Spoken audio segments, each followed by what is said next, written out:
आज से लगभग 150 इयर्स पहले पूरे एशिया खंड की पहली ट्रैम शुरू हुई थी कोलकाता के अंदर। साल था 1873 और इसके बाद में कोलकाता धीरे धीरे अपनी ट्रैम लाइन्स एक्सपांड करना शुरू करता है। ये वो ज़माना था जब कोलकाता पूरे एशिया का सबसे इंपॉर्टेंट शहर हुआ करता था। 1970s आते आते कोलकाता में 52 ट्रैम रूट्स ऑपरेशनल थी, लेकिन इसके बाद में इसका डिक्लाइन शुरू हुआ, जो धीरे धीरे सिर्फ 6 रूट्स पर आकर रुकी हुई है और हर कुछ सालों में कोई ना कोई ट्रैम रूट हमें खत्म होता हुआ नजर आता है। ऐसा क्यों है? आज कोलकाता की ट्रैम्स ना सिर्फ एक पब्लिक ट्रांसपोर्टेशन मीडियम है, लेकिन एक हेरिटेज ट्रांसपोर्टेशन मीडियम है, जो one of the longest surviving transportation medium है पूरी की पूरी दुनिया के अंदर। लेकिन ना गवर्नमेंट ना यहाँ की ट्रांसपोर्टेशन बॉडी इसके ऊपर ध्यान देते हुए नजर आती है, ना अपग्रेडेशन किया जा रहा है, ना नए रूट्स इंट्रोड्यूस किए जा रहे हैं। इनफैक्ट कोई भी रूट अगर किसी भी बहाने से बंद होता है, इनफैक्ट टेम्पररी भी बंद होता है, तो कोलकाता के अंदर उसे परमानेंटली बंद किया जाता है। चाहे उस रूट को किसी तूफान के बाद वाले डैमेज के लिए बंद किया गया हो, किसी मेट्रो कंस्ट्रक्शन के लिए या किसी फ्लाईओवर कंस्ट्रक्शन के लिए। एक बार जब कोई ट्रैम रोड बंद होती है तो वो फिर से शुरू नहीं हो पाती। लेकिन गवर्नमेंट इस हेरिटेज को प्रिजर्व कर क्यों नहीं रही, पैसे इसके अंदर इंट्रोड्यूस क्यों नहीं किए जा रहे, इसी के बारे में आज हम जानेंगे।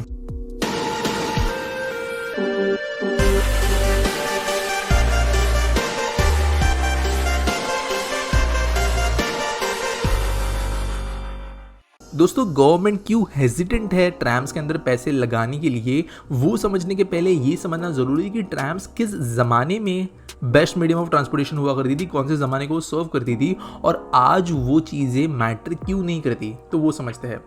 दोस्तों, 2 सेंचुरीज पहले ऑलमोस्ट सारी की सारी पॉपुलेशन, स्पेशली एशिया के अंदर जो इंडस्ट्रियलाइज नहीं हो रहा था, वहाँ पर लोग खेती बाड़ी में ही काम ज़्यादातर करते थे, जिसके वजह से शहरों की पॉपुलेशन बहुत कम होती थी। सिर्फ मर्चेंट्स, जो एलीट क्लास है, जो रॉयल्टी है, वही शहरों के अंदर रहती थी। लेकिन ब्रिटिशर्स के आने के बाद में, स्पेशली 1800s में, कोलकाता एक इंपॉर्टेंट शहर बन रहा था और लोगों के लिए जॉब्स अवेलेबल होने लगी, चाहे वो पोर्ट्स पे हो या दूसरी चीज़ों के अंदर, जिसके वजह से गाँवों से लोग शहरों में आना शुरू हुए। अब क्योंकि शहरों के अंदर लोगों को ट्रैवल करना पड़ रहा है अपने रहने के लोकेशन से लेकर काम वाले लोकेशन तक, तो बिजनेस को भी ज़रूरत था कि कोई चीज़ अवेलेबल हो जिसकी वजह से उनके वर्कर्स आ पाए। लोगों को भी कुछ सस्ता चाहिए था जो कि वो यूज़ कर सकते अपने जगह तक पहुंचने के लिए, और इसी के अंदर इन्वेंशन हुई ट्रैम्स की।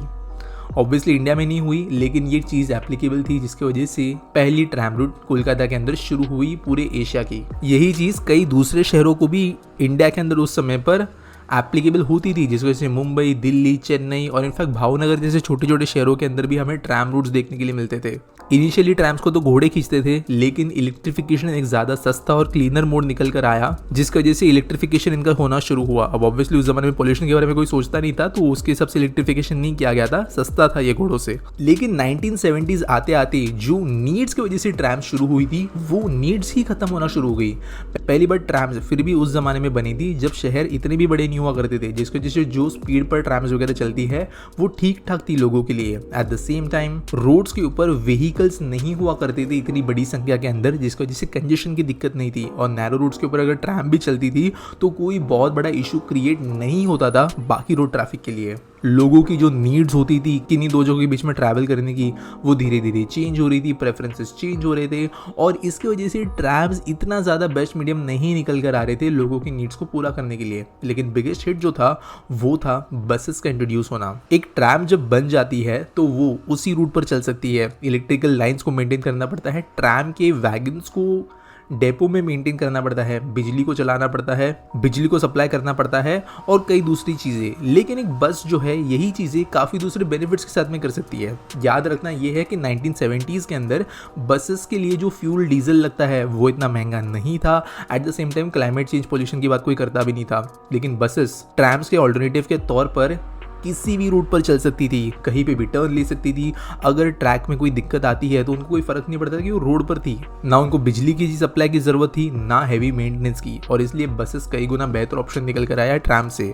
और ज़्यादातर शहरों के अंदर ट्रैम्स को बसेस ने ही रिप्लेस किया, और यही कोलकाता के अंदर भी हो रहा था। लेकिन क्योंकि कोलकाता का नेटवर्क बाकी ज़्यादातर शहरों से बहुत ज़्यादा बड़ा था, तो यहाँ पर लाइन्स की नीड फिर भी कई समय तक मेंटेन रही, और लोग भी यहाँ पर इसका इस्तेमाल करते रहे, क्योंकि रोड कंजेशन कंजेशन का इशू जो है कोलकाता के लिए थोड़ा लेट आया। अब ये लेट क्यों समझते हैं? पहली बात, कोलकाता के अंदर मेट्रो जो है वो 1980s में इंट्रोड्यूस हो गई थी, जिसके वजह से एक अच्छा खासा इंपॉर्टेंट आप कह सके ऑफिस वाले या काम वाले एरिया का पॉपुलेशन मेट्रो को यूज करना शुरू कर चुका था। लेकिन धीरे धीरे ये पॉपुलेशन भी बाहर स्प्रेड आउट होना शुरू हुई और ट्रैम्स इसके लिए इनकेपेबल थी। अब यहाँ पर एक और दिक्कत थी कोलकाता में, ये कि Kolkata one of the lowest road to other usages of land area में से आता है। अब इसका मतलब क्या है? ज्यादातर शहरों के अंदर एक प्रॉपर रेशियो मेंटेन होता है कि फॉर एग्जांपल 10% ऑफ लैंड जो है वो रोड्स वगैरह के लिए एलोकेटेड है, 20% लैंड वगैरह जो है वो रोड्स के एलोकेटेड है, बाकी सब दूसरी जगहों के अंदर चला जाता है। यूएसए वेस्टर्न कंट्रीज में जाए तो ये बहुत ज़्यादा आ जाता है। इंडिया या एशियन कंट्रीज या यूरोपियन के पुराने शहरों के अंदर ये आंकड़ा थोड़ा कम होता है, क्योंकि हमारे यहाँ पर रोड्स पहले छोटे होते थे। लेकिन कोलकाता इसके अंदर भी one of the worst town है, इनफैक्ट वन ऑफ द नहीं, इंडिया का दी वर्स्ट टाउन है, जहाँ पर रोड्स के लिए एलोकेटेड या बनाई गई जमीन बहुत कम है कंपेयर टू बाकी डेवलपमेंट, जिसकी वजह से कोलकाता में चौड़ी सड़कें बहुत कम है और बढ़ते कंजेशन के साथ में ट्रैम्स को चलाना और मुश्किल होता गया, क्योंकि अब बसेस, व्हीकल्स, बाइक्स सब कुछ थी कोलकाता की सड़कों के ऊपर। और ट्रैम्स पहले जितनी फास्ट या एफिशिएंट या एक बेटर मोड ऑफ ट्रांसपोर्टेशन नहीं रह पा रही थी, जिसकी वजह से कहीं ना कहीं पैसेंजर्स जो एक ज़माने में ट्रेन जैसी भीड़ करती थी ट्रैम में, वो भी कम होना शुरू हुए। और बेसिकली जो पहली चीज़ें मैंने बताई ये समझाने के लिए थी कि ट्रैम्स 21st सेंचुरी के अंदर जो उसका पर्पस है उसको ठीक से सर्व नहीं कर पाती। इसका रोल पूरी तरह से ख़त्म नहीं हो गया है। आज भी एक अच्छा अल्टरनेटिव बन सकता है कई चीज़ों के लिए, लेकिन फिर भी इसके बेटर ऑप्शंस होने की वजह से या सस्ते ऑप्शंस होने की वजह से ये इतना अट्रैक्टिव नहीं बनता है किसी भी बिजनेस के लिए मेंटेन करने के लिए। और अब गवर्नमेंट के ऊपर आते हैं कि क्यों इसके लिए फंडिंग वगैरह नहीं की जा रही। पहली बात, ट्रैमवेज को अगर अपग्रेड करने का डिसीजन गवर्नमेंट लेती है तो वो बहुत कॉस्टली प्रोसेस होगा। नए रूट्स बनाना, उसके लिए tracks, electrified systems, overhead wires, depots, नए वैगन्स, इन चीज़ों को बनाना सस्ता नहीं है। और स्पेशली जो पैसेंजर अमाउंट हर घंटे को ये ट्रैम ट्रैवल करवाती है लोगों को, वो फिर से आज के डेट में भी बसेस वगैरह से इजीली हो सकती है। एट द सेम टाइम अगर कोई ऐसा रूट है जहाँ पर बहुत ज़्यादा पैसेंजर डिमांड है तो वहाँ पर ट्रैम्स फिर भी बेस्ट ऑप्शन निकल कर नहीं आती, क्योंकि ट्रैम्स भी इतना ज़्यादा लोगों को ढो नहीं सकती। हाँ, बस से ज़्यादा ढो सकती है, कार ज़्यादा ढो सकती है, लेकिन एक मेट्रो जितना नहीं।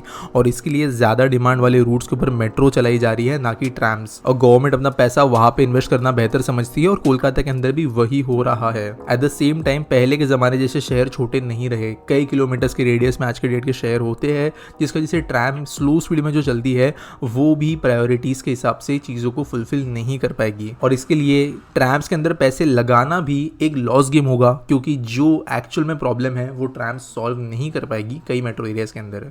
दूसरा इशू ये है कि पब्लिक डिमांड इसके लिए कम है। अब कई कोलकाता के अंदर कंजर्वेटिव ग्रुप्स भी है जो कि ट्रैम्स को बचाने की कोशिश कर रहे हैं, चाहे फिर ट्रैम्स को प्रिजर्व करना हो, उनके हेरिटेज नेचर को बचाना हो, सारी चीज़ें हो। लेकिन ऑनेस्ट अगर बात कहे तो ट्रैम्स के अंदर स्पेशली कोलकाता के सिनेरियो में बात करें तो पैसेंजर डिमांड इतना नहीं है कि वो खुद को सस्टेन कर पा रही है। आज भी अगर आप कोलकाता ट्रैम्स में जाते हो तो 10 रुपये से भी कम की टिकट्स आपको देखने के लिए मिलेगी कुछ मिनट्स के राइड के लिए। और ऑब्वियसली ये पैसा सस्टेनेबल नहीं है एक ट्रैम रूट को चलाने के लिए, जिसकी वजह से कहीं ना कहीं पर सेल्फ फंडिंग भी हो नहीं पाती इन ट्रैम कंपनीज से।